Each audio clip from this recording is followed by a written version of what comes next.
పోయింది చప్పట్లు కొడతారు. నాకు 3 గంటలు పట్టింది దీని గంట చేయడానికి. అందుకే కార్యకర్తలు దశపల్లాల్లో హోటల్ ఇచ్చి ఏసీ వేసి అక్కడ కూర్చోబెట్టారు కదలద్దని చెప్పి. పాపం అభిమానులు చాలామంది ఏమంటే పొద్దున్న పలహారానికి మా ఇంటికి రండి, మధ్యాహ్నం భోజనానికి మా ఇంటికి రండి, సాయంత్రం టీకి మా ఇంటికి రండి, రాత్రి ఏమో పలహారానికి మా ఇంటికి రండి అని ఫోన్లు రిసెప్షన్ అదిరిపోయేలా ఫోన్లు. మేము అందరిళ్ళకి వస్తే ఈ దండకం నాకు నోటికి రాదు. మీరు పెట్టే ఇడ్లీలు గారెలు దోశలతో అయిపోతుంది పొట్టంతా.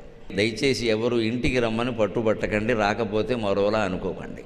ప్రసంగాలు బాగా జరగాలి అంటే మాకు ఏకాంతం దొరకాలి. ఉన్న కాంతం ఉంది, ఇంకెవరక్కర్లేదు.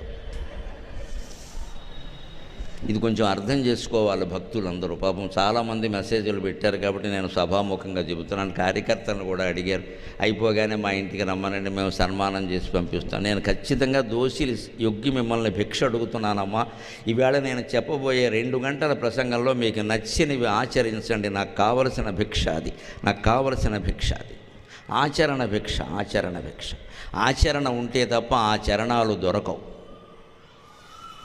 ఇన్ని వేదాలుండి, ఇన్ని పురాణాలుండి, ఇన్ని శాస్త్రాలుండి మనం ఎందుకు వెనకబడి ఉన్నాం ఇతర దేశాల కంటే? భౌతిక విజ్ఞానంలో కూడా ఎందుకు వెనకబడ్డాము అంటే ఆచరణ లేకపోవడం వల్ల. భారతీయులు అంటే ఆచరణ శూన్యులనే పేరు వచ్చేసింది.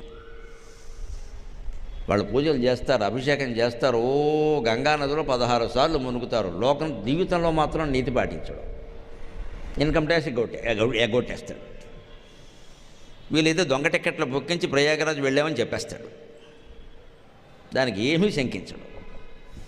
వెళ్ళావా అంటే వెళ్ళావా, ఇంకా వెళ్ళనవా ఇంకా అసలు తోయడా, నువ్వు వెళ్ళావా లేదా? ఇప్పుడు వెళ్ళి ఈయన సాధించింది ఏమిటో మనకు తెలియదు. ఇక్కడ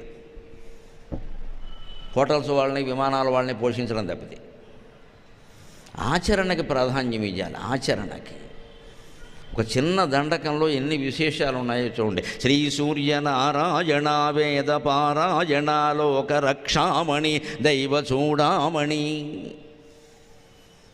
సూర్యుడు నారాయణుడు మనం గమనించాలి. కేవలం సూర్యుడు కాదు, సూర్యనారాయణమూర్తి, సత్యనారాయణమూర్తి. నారాయణుడు ఉంటేనే సూర్యుడికి విలువ. నారాయణుడు లేకపోతే సూర్యుడు ఒట్టి హీలియం వాయువుల గోళ తీసిపారే.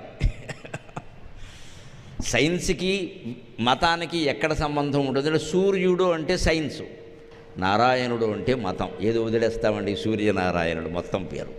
సైన్స్ వేరు, మతం వేరంటే ఎలాగా? పైగా మతం ఎంత గొప్పది అంటే ఈ సాంకేతికత విజ్ఞానం ఎంత అభివృద్ధి చెందినా మతం లేకపోతే మనిషి నాశనం అయిపోతాడు. ఎందుకంటే సంస్కారం ఉండదు, దైవభక్తి లేదు, భయం లేదు, భయము లేదు, భక్తి లేదు. ఈ కనిపెట్టినవన్నీ ఏం చేస్తాడు? ఎవడి మీద బారేస్తాడు. జరుగుతున్న